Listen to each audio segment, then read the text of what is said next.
क्या आप जानते हैं कि 16 महाजनपदों में एक महाजनपद ऐसा भी था जो कि प्राचीन समय में अपने श्रेष्ठ घोड़ों के लिए विख्यात था, और एक ऐसा महाजनपद भी जहाँ के लोग अपने बुद्धि और बल के लिए विख्यात थे। तो मैंने जो पॉइंट्स नोटिस किए हैं वही मैं इस वीडियो में आपसे डिस्कस करने वाली हूँ और अपने सिंपल तरीके से आपको समझाऊंगी।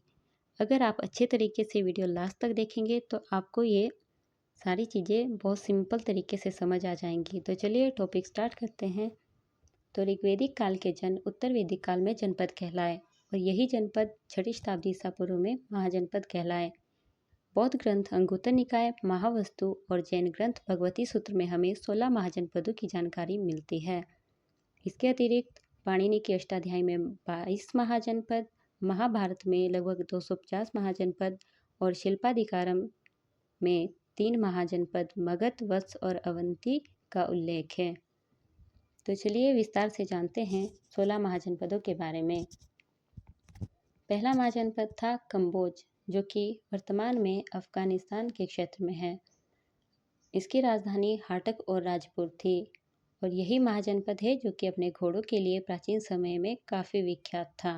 अब बात करते हैं गांधार महाजनपद की।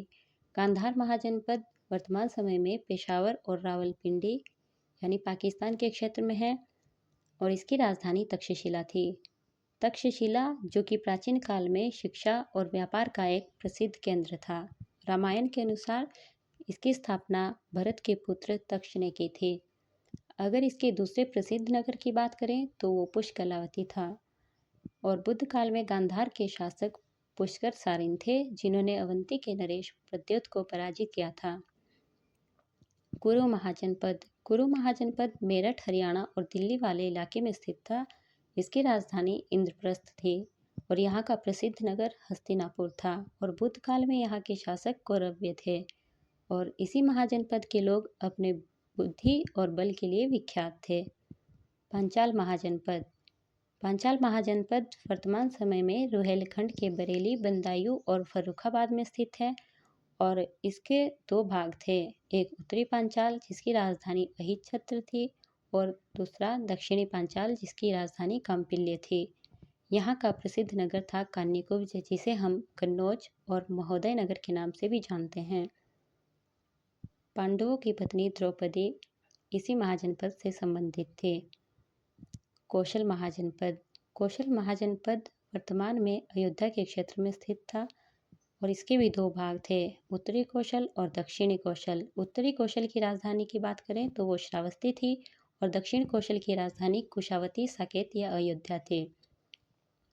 वर्तमान में जो श्रावस्ती है उसे सहेत महेत के नाम से जाना जाता है, और बुद्ध काल में यहाँ के प्रसिद्ध शासक थे प्रसेनजित।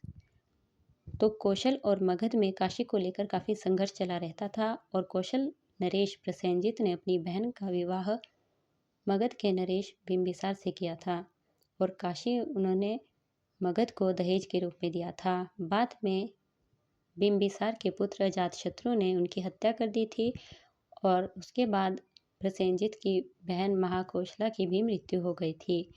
ऐसे में कौशल और मगध के बीच फिर से काशी को लेकर संघर्ष आरंभ हो गया था, और अंत में प्रसेनजित ने अपनी पुत्री वाजिरा का विवाह अजातशत्रु से करा दिया था, और काशी फिर से उन्हें दहेज के रूप में दे दिया था। प्रसेनजित के मंत्री दीक्षारण और उनके पुत्र विडुऊब ने अंत में षड्यंत्र रचकर मगध कौशल पर अधिकार कर लिया था, और अंत में प्रसेनजित की भी मृत्यु हो गई थी। मल्ल महाजनपद यूपी के देवरिया और कुशीनगर में स्थित था। इसके 2 भाग हैं, एक पूर्वी मल जिसकी राजधानी कुशीनगर, और एक पश्चिमी मल जिसकी राजधानी है पावा। तो महात्मा बुद्ध को इसी महाजनपद में सालवन में हिरण्यवती नदी के किनारे जो है वो महापरिनिर्वाण प्राप्त हुआ था। अब बात करते हैं वज्जी महाजनपद की। वज्जी महाजनपद 8 कुलों का एक संघ था। इसके 8 कुल में वज्जी, लिच्छवी, विदेह, ज्ञात्रिक, उग्र, भोग, इक्ष्वाकु और कौरव शामिल थे। और 16 महाजनपदों में केवल वज्जी और मल्ल ही ऐसे महाजनपद थे जहाँ पे गणतंत्र स्थापित था, और विश्व का पहला गणतंत्र लिच्छवियों के द्वारा ही स्थापित किया गया था। अब बात करते हैं मत्स्य महाजनपद की। तो मत्स्य महाजनपद वर्तमान राजस्थान के अलवर, जयपुर और भरतपुर जिलों में स्थित था। इसकी राजधानी विराटनगर थी और इसका संस्थापक जो है वो राजा विराट था। आपको मेरे ये नोट्स यूज़फुल लगे हों तो मेरी इस वीडियो को लाइक करें, शेयर करें और चैनल को सब्सक्राइब करें। बाकी के 8 महाजनपदों के बारे में हम नेक्स्ट वीडियो में जानेंगे।